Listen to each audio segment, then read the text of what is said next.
pemirsa di Research and Dedication ya bersama dengan dosen Universitas Ubudiyah Indonesia, yaitu untuk episode kali ini ya kita ada Bapak Bayu sebagai narasumber kita ya. Dan yang dari tadi juga sudah banyak sekali informasi yang sudah kita dapat terkait dengan penelitian dari Bapak Bayu ini sendiri. Nah tadi sebelum iklan ya saya juga bertanya dampak positif yang pasti penasaran tuh pasti terkaget-kaget ya. Bapaknya mau jawab, taunya saya iklanin dulu ya. Jadi sekarang langsung aja kita dengerin pertanyaan dari Bapak Bayu mengenai tentang dampak positif dari penelitian ini sendiri. Dampak positifnya bisa kita lihat dari dua sisi. Pertama dari sisi untuk rumah sakit itu sendiri, memberikan kemudahan untuk pengelolaan khususnya terkait ambulan, kemudian membantu petugas untuk melihat posisi dari ambulan tersebut, sehingga dalam penyampaian informasi ke pasien ataupun orang yang akan meminjam atau membooking ambulan tersebut dapat langsung dijawab dengan baik gitu ya. Kemudian dari sisi pasien juga memudahkan pasien untuk mendapatkan informasi tentang khususnya ambulan. Nah itu, jadi jangan sampai kita yang namanya pasien butuh cepat ya, butuh jawaban yang cepat dan kepastian kan gitu ya. Jadi kalau misalnya sudah ada sistem, kita bisa memberikan jawaban yang tepat sehingga memuaskan suatu pelayanan juga bagi pasien nantinya atau keluarga pasien yang membutuhkan ambulan. Iya, tentunya banyak sekali ya dampak positif ya dari bayangkan saja ya kita bisa lihat loh di mana mobil ambulan yang pasti itu dampak positifnya luar biasa gitu ya. Dan untuk penelitian ini sendiri, apakah akan ada penelitian selanjutnya dengan tema yang berbeda? Gitu? Ada rencana? Ya, biasanya setiap penelitian temanya berbeda-beda, tapi tetap dalam satu keilmuan. Nah, saya lebih ke sistem informasi, mungkin ya berhubungan dengan aplikasi sistem informasi, lebih ke analisa kebutuhan sebuah sistem, yang pastinya dengan metode-metode yang berbeda. Dilihat atau kita lihat juga bisa kita lihat apa yang lagi tren sekarang. Nah itu dia, lihat celah, ada kesempatan kita bisa buat penelitian ya kenapa tidak. Iya, pasti lihat lingkungan zaman now ya. Intinya kita nggak sembarangan buat penelitian, kita cari dulu permasalahannya sesuai dengan keilmuan kita, itu dia. Nah untuk harapan kelanjutan riset Bapak yang tadi Bapak katakan, apa nih Pak harapannya? Harapan untuk siapa nih? Riset untuk kelanjutan riset yang akan Bapak buat. Ya harapan saya gini, awalnya kan ini kita buat metodenya GPS-nya tuh masih menggunakan GPS yang ada di smartphone. Kedepannya bisa dikembangkan lagi, GPS-nya langsung ditempel di mobil tersebut. Nah, jadi hanya khusus kayak untuk melacak mobil tersebut. Nah, luar mungkin biasa. lebih dari teknologinya kita bergeser sedikit GPS-nya ke mobil. Iya, yang pasti itu lebih mempermudah juga dong ya, karena kan tadinya di HP, sekarang di mobil kita sendiri, jadi kemanapun mobil. Kalau mogok pun tetap terlihat kelihatan ya kalau mogok ya. Ya selama masih ada sinyal terkoneksi dengan sistem tetap. Nah itu tadi terkait dengan riset ya. Nah dan tentunya tentang pendidikan juga tadi udah kita kupas. Nah sekarang tentang pengabdian nih ya, pengabdian yang dilakukan ya oleh seorang dosen ini kepada masyarakat itu bentuknya seperti apa aja sih Pak? Pengabdian masyarakat ya? Iya. Untuk pengabdian masyarakat sendiri kita yang kita laksanakan tuh macam-macam. Bisa berupa seminar, pelatihan ya. Intinya dari pengabdian masyarakat itu ada sesuatu efek yang berguna bagi mereka. Tidak hanya sebatas kita buat pengabdian masyarakat kemudian selesai. Nah, apalagi kita universitas kita ini Budaya Indonesia ada namanya desa binaan, salah satu desa Tibang. Jadi kita bisa apa yang ada sesuai dengan keilmuan kita terapkan di situ dan kita bina masyarakat di situ sesuai dengan keilmuan yang kita miliki. Nah, itu dia. Nah, jadi tadi Bapak mengatakan desa Tibang itu sudah ada desa binaan ya. Itu apa aja sih Pak yang udah dilakukan kalau kita boleh tahu? Kalau untuk hal-hal yang sudah kita lakukan itu dari segi teknologi, kemudian ada dari segi kesehatan. Kan kita di sini ada khususnya ya Fakultas Komputer dan Fakultas Ilmu Kesehatan. Jadi dua bidang ini itu kita terapkan di apa namanya di desa binaan, semacam pelatihan juga salah satunya ya, aparat-aparat desa yang ya kita buat pelatihan yang memang sesuai dengan kebutuhan mereka di pekerjaan mereka terlebih dahulu. Oke. Jadi desa binaan ini yang pasti tahu ya bagaimana kondisi modern berkat dosen ini gitu ya. Ya, arah kita ke sana supaya mereka apa namanya tidak tertinggal dengan teknologi yang semakin maju nantinya. Pastinya. Iya. Jadi yang pasti sangat membantu sekali ya dengan adanya desa binaan. Ini bisa memberikan peluang ya untuk dosen juga untuk masyarakat Desa Tibang itu sendiri ya. Oke, nah untuk kita kembali lagi ke pendidikan nih ya Pak Bayu. Aduh, Bapak Bayu. Apa nih Pak panjangannya Pak? M. Bayu Wibawa. M. Wibawa ya, oke.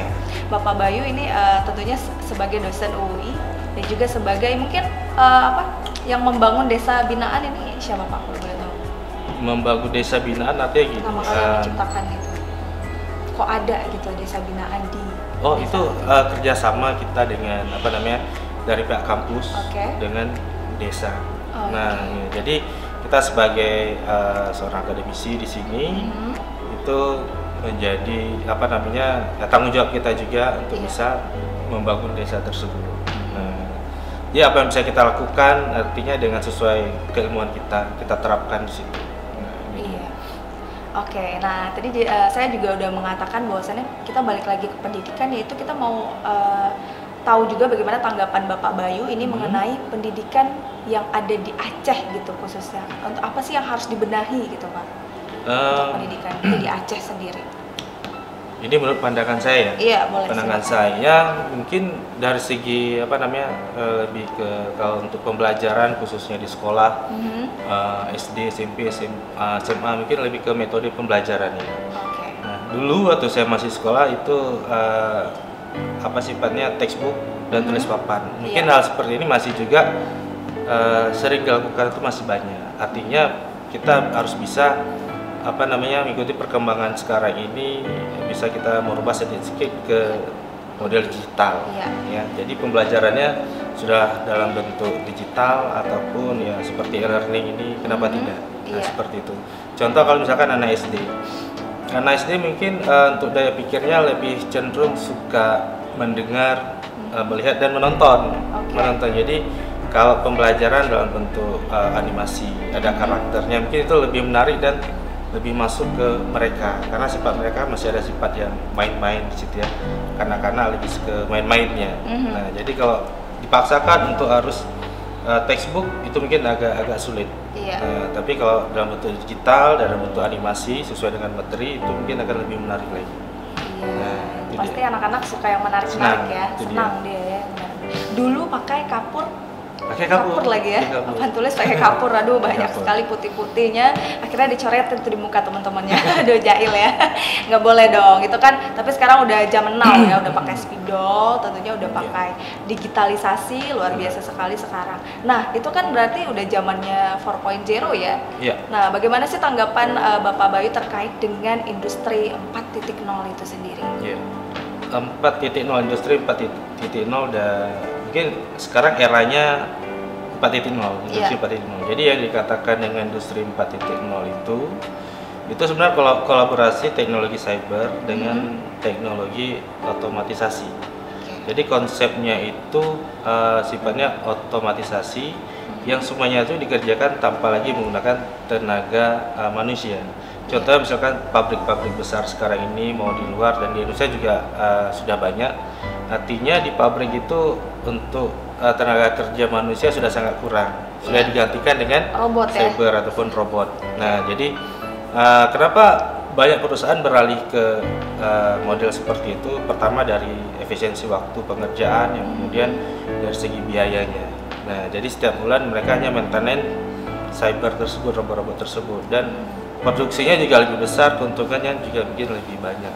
Nah, itu kalau dari segi industri. Sebenarnya banyak contoh yang berkaitan dengan 4.0 ini seperti IoT, Internet of Things, itu salah satu teknologi yang berkembang saat ini ya. Kemudian masih ada yang namanya augmented reality dan sebagainya. Nah itu terkait dengan industri 4.0 ya. Yang pasti Bapak Bayu sendiri udah siap belum menghadapi itu? Mau nggak mau kita harus siap. Iya, siap nggak siap ya? Mau nggak mau kita harus siap. Dan contoh salah satunya model pembelajaran yang itu e-learning juga salah satu bagian dari itu. Iya. Intinya kita memanfaatkan internet, jadi mahasiswa bisa mengakses materi dari mana aja.